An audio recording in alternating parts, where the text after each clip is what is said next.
behalf of the Educator Effectiveness Committee, I call this meeting to order. May I have a roll call, please? Dr. BESE? Present. Mr. Castile? Here. Dr. Davis? Here. Ms. Ellis? Here. Mr. Garvey? Here. Ms. Holloway? Here. Mr. Morris? Here. Ms. Orange Jones? Here. Mr. Rock? Here. Ms. Boche is not in attendance. Dr. Weaver? Here. Ms. Natalie Roy? Here. You have a quorum. Thank you very much. May I first item, please, ma'am? Your consent agenda is ready for your approval, adding items 5.1 through 5.4. May I get a motion, please? Moved by Dr. Davis, second by Ms. Ashley Ellis. Okay. Does the department have any information to present? No, sir. Hearing none, any objection to the motion? Hearing none, the motion passes. Next item, please. Mr. Chair, if the committee does not object, we would ask that the agenda items 2.1 through 2.16 be considered in globo to approve the proposals submitted by education preparation providers. May I have a motion, please? Motion by Madam President, second by Mr. Garvey. Okay, any something discussion from the department? No, sir. We have one comment from Dr. Joey Blackburn. Dr. Blackburn. Okay. All right. Any objection to the motion? Hearing none, motion passes. Next item, please. The next item is on page 85, item 3.1, consideration of an update report regarding the mentor teacher credential waiver for the 2020-2021 school year. The department recommendation is to receive the report. Additional backup documentation has been distributed. May I have a motion, please? Motion by Mr. Garvey, second by Ms. Ashley Ellis. Okay. Any Mr. Rock, I would just share that the information is provided in the backup, and if there are any particular questions, we're happy to respond. But there was a request to provide this information, and we provided. Thank you, Dr. Lumley. Any board discussion? All right, no board discussion. I have two comments. One from Bruce, Ms. Shaffin. I guess this meeting's out. Shaffin.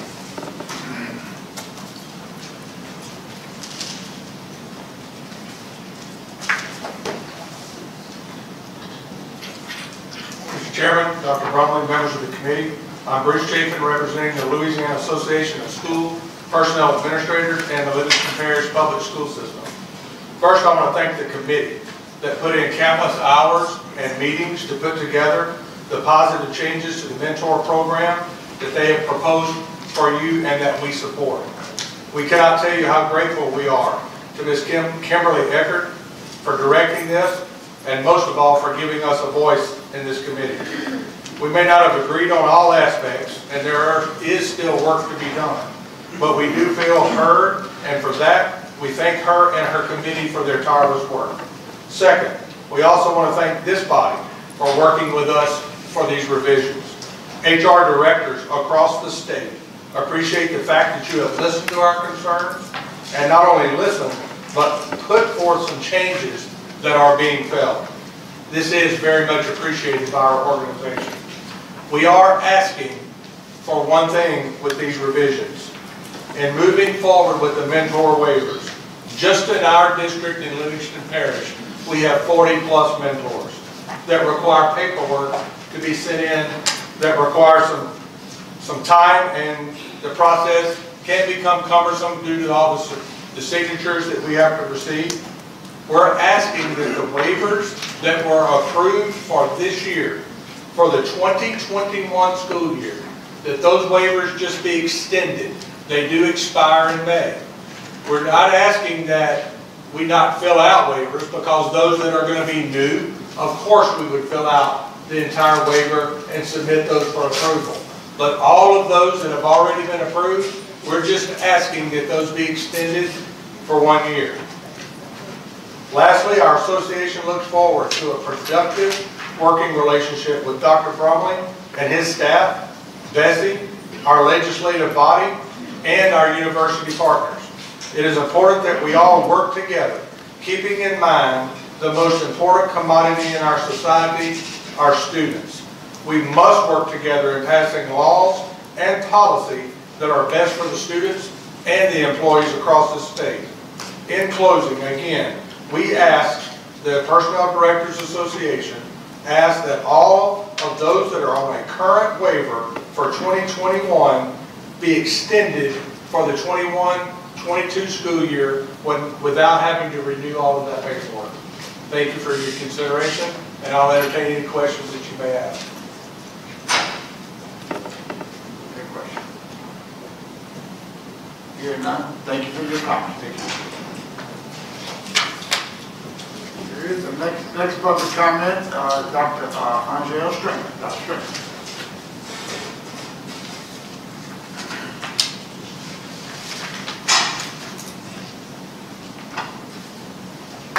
Thank you, Superintendent Rock. Nice to see you again. Betsy members, Superintendent Brumley. My name is Angel Stringer, and I'm with the Louisiana Association of Teacher Educators. The group is comprised of clinical directors from colleges and universities, both public and private, across the state. First, I'd like to say that it was my pleasure to be on the committee with Kimberly Eckert and the rest of the team for revisiting the mentor programs and how they stand here in Louisiana. And I'm very proud of the progress that we have made, and I thank you for your support.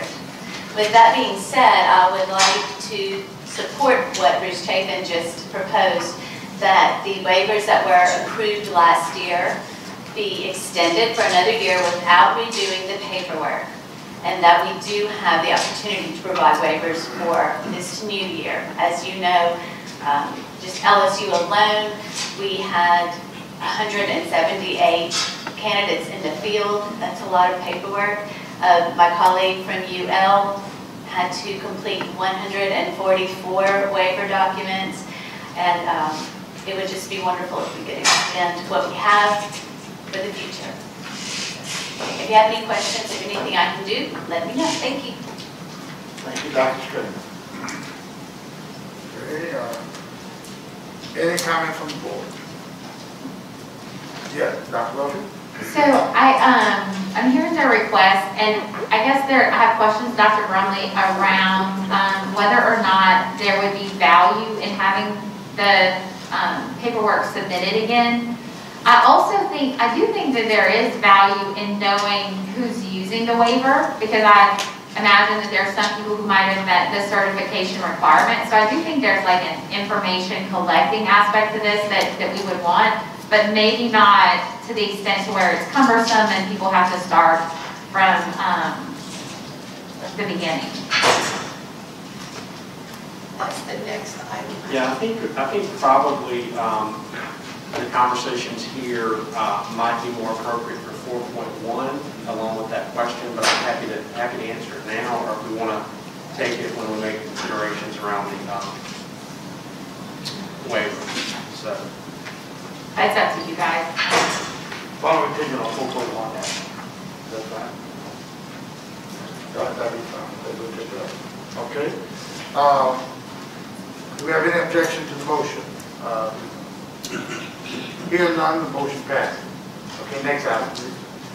The next item is on page 97, item 4.1, consideration of revisions to Bulletin 746, Louisiana Standards for State Certification of School Personnel regarding the mentor teacher credential. The department recommendation is to approve as notice of intent revisions to Bulletin 746. Have a motion, please. Moved by Mr. Arvin. Do I have a second? Second. That's second by Dr. Weaver. Okay, comment from the staff. yes, sir. I believe we have Ms. Kimberly Eckert here who's going to make some remarks at this time.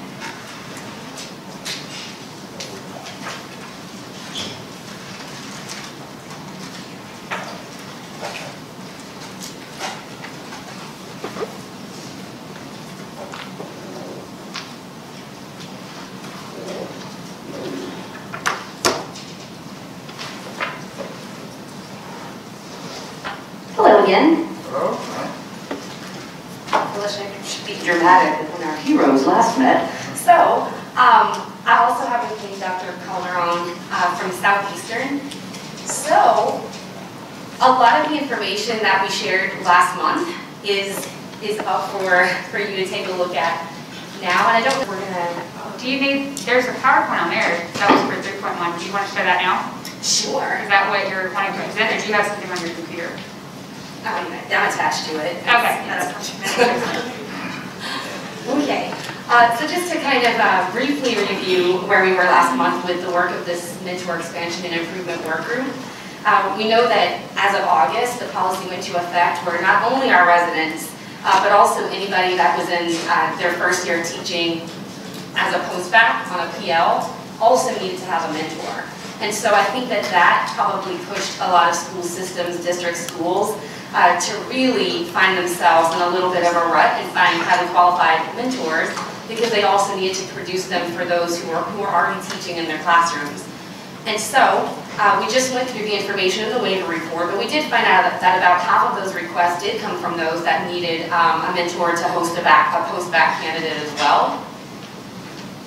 So the work of this particular group asked for these 6 things, for us to really take a look. Number one, how are we honoring the training and experience of teachers who have been highly successful coaches in the past. We also wanted to take a look at removing content-specific assessments, creating a support guide, because there are some districts that had figured out this thing, and they've done a really good job incentivizing and supporting through time. And so we want to make sure that we can spread those best practices. We also took a look at the need, really, of teacher prep and of teachers to have an add-on mentor endorsement instead of the ancillary alone. And then we also want to take a look at exploring the mentor assessment content and scoring, which is going to be some ongoing work, and I think that needs to be ongoing, and that was definitely the sentiment of the work group. And then the last, granting a 1-year extension for those who currently hold the provisional mentor certificate. And that would really help those who are already trying to get this certification, in some cases for us to bring them back in and ask them, hey, come back. We may have some changes, please don't leave this program, and to give them some time to actually finish it. So, just to kind of briefly take us through, in terms of honoring previous training and experience, we did updates since last month with the DL1 and also any of the older versions of this that we would be able to consider for people to be able to either host as appropriate or to be able to provide mentoring to post-bac candidates. We also took a look at NIET teacher evaluation. We've really kind of shored up how we get information transferred between NIET in terms of who is eligible for certification, so that we can better understand who those mentor master teachers are that are eligible to hold this. And then also taking a look at anybody who's certified as a class observer, where we would allow these people to also be able to host or mentor teachers that are within their first year. This next piece, removing the content-specific assessments, we've heard time and again that just the time that it takes to do all of the assessments, it was a huge disincentive for teachers. But we also found that whenever teachers are in the universal training, if they're not math or English, that these things, it's really difficult. It doesn't really apply to them. It's very difficult for them to get their hands on data to be able to complete those, and it just wasn't a very good fit. It wasn't in alignment with a lot of the content areas that we were struggling to find mentors for. But I think the most compelling piece is the last rationale, and it's that coaching is such a specific art and science of its own, coaching adult learners, and we really wanted to sharpen the focus on what that primary role is. So that content leaders can be content leaders, and then it's great if you can have somebody that overlaps, but definitely for us to be able to sharpen the focus on the immense training that it takes to be an effective coach of adults. Then this piece, creating that add-on mentor endorsement, and Dr. Calderon could probably speak more eloquently to this, but this is just so that a teacher who already has a teaching certificate, they're certified, that all of their certifications can appear in one place without there being 2 separate spaces. So it doesn't take away from the way that it currently is to make sure that people that may be in charters or non-publics who don't hold a teaching certificate, it doesn't affect them. It just makes it a lot easier for somebody who does hold a teaching certificate to be able to find this certification without having to search separately. And then from here, since the last time we met, we did present this to the superintendent's advisory council, and they did unanimously endorse the recommendations.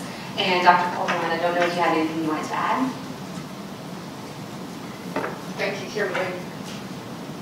Paula Calderon, Southeastern Louisiana University and president of the Louisiana Association of Colleges for Teacher Education. It's been an honor to work with Ms. Eckert on this work group and with all of you. I know we had our differences and we've had lots of discussions, and I appreciate this committee and the full BESE board for giving us this opportunity to produce the best teachers that we possibly can for our students. So thank you.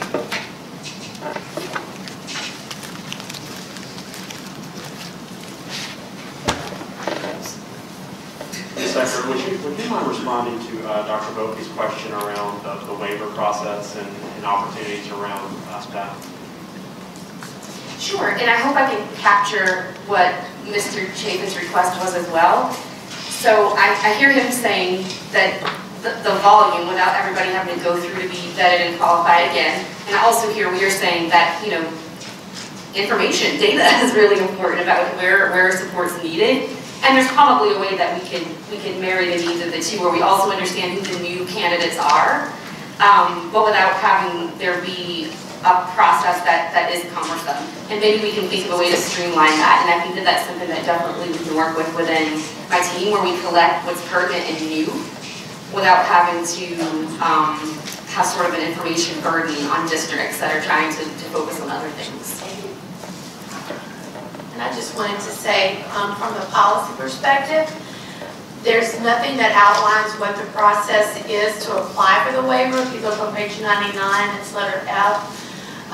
So it could be an internal policy or procedure that the department developed to get some type of sign-off, one-pager or some brief thing, a list of people who want to apply. I think they do need some sort of documentation, since there's a differentiation between last year and this year in the policy, but I think it could be quite easy.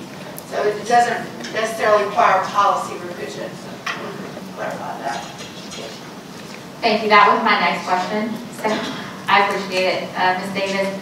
I do have a question for the individual that's representing the school research, the human resource personnel. If you could come back up.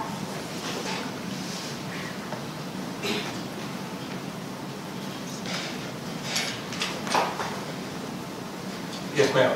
So I have some concerns, maybe because it's that I'm a first-year principal myself and understand the time constraints that principals have.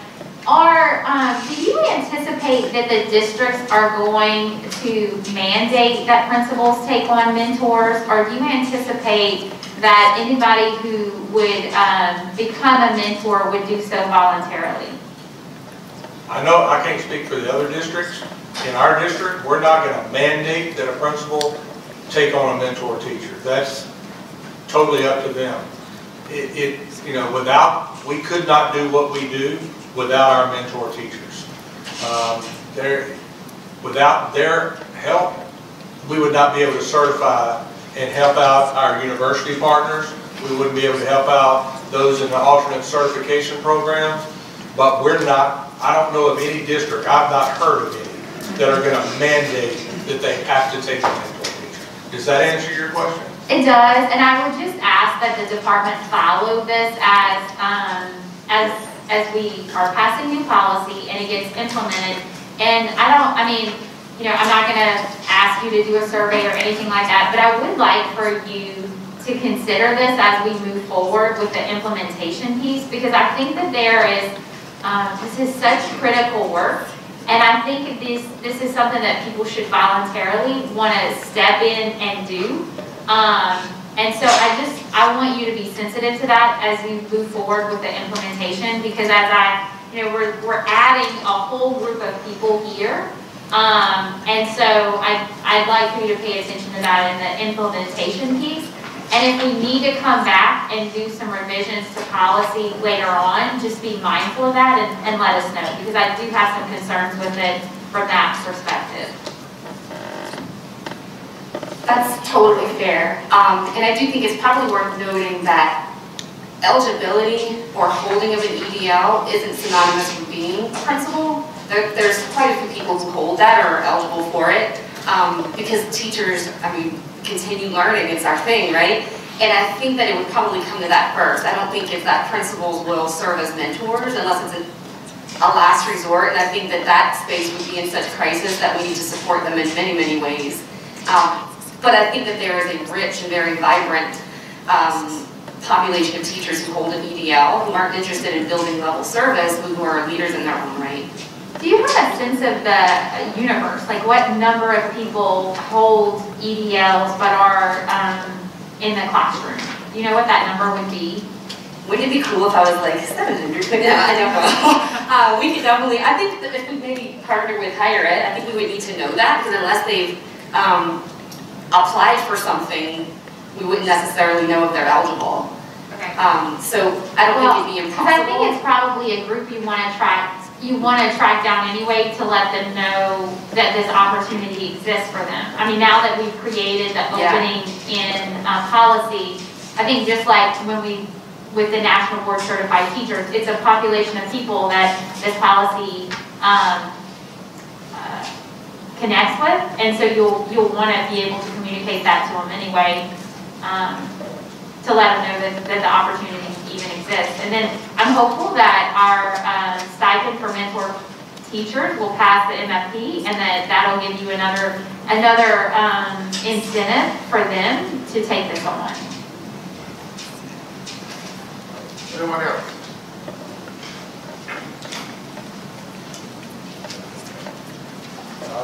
Do I have any objection to the motion? Hearing none, the motion passed. Next item, please. Thank you, ladies. Thank you all. Very kind. The next item is on page 128, item 6.1, consideration of executive session regarding the discussion of the character, professional competence, or physical or mental health of a person in accordance with Louisiana Revised Statute 4216 regarding certification for Jamie Tuckwood Pruitt, Junius Egby Jr., Concetta Dion Hammond. Can I get a motion to go into executive section? Motion by Ms. Ellis, second by Ms. Hardy. All right, if there is any public comment or board discussion on this matter before we take a roll call. Roll call, please. Dr. Bessie? Yes. Mr. Castillo? Yes. Dr. Davis? Yes. Ms. Ellis? Yes. Mr. Garvey? Yes. Ms. Holloway? Yes. Mr. Morris? Yes. Ms. Orange-Jones? Yes. Ms. Boucher is not in attendance. Dr. Weaver? Yes. And Mr. Rock? Yes. Okay, motion passes. I will advise the audience that we'll be in executive session for the length of time necessary for the discussion. No votes will be taken while the board is in executive session. All votes will be made in public. Additionally, public disclosure is now required of matters discussed in a properly held executive session. At this time, the Educator Effectiveness Committee stands in recess to go into executive session. Can I get a motion to, on the item we discussed, can I get a motion to? I'll move. All right, can we get a motion to continue the regular session? Can I get a motion? All right, moved by Dr. Weaver, second by. I move we take these items in closed. Okay, very good. Just a minute. Let's go. Mr. Harvard, second. Okay. Any objection? Motion passes. Next item is Dr. Weaver. All right, you made a motion that we approve those three in global. Do I have a second? Second. Okay, from Ms. Armstrong. Okay.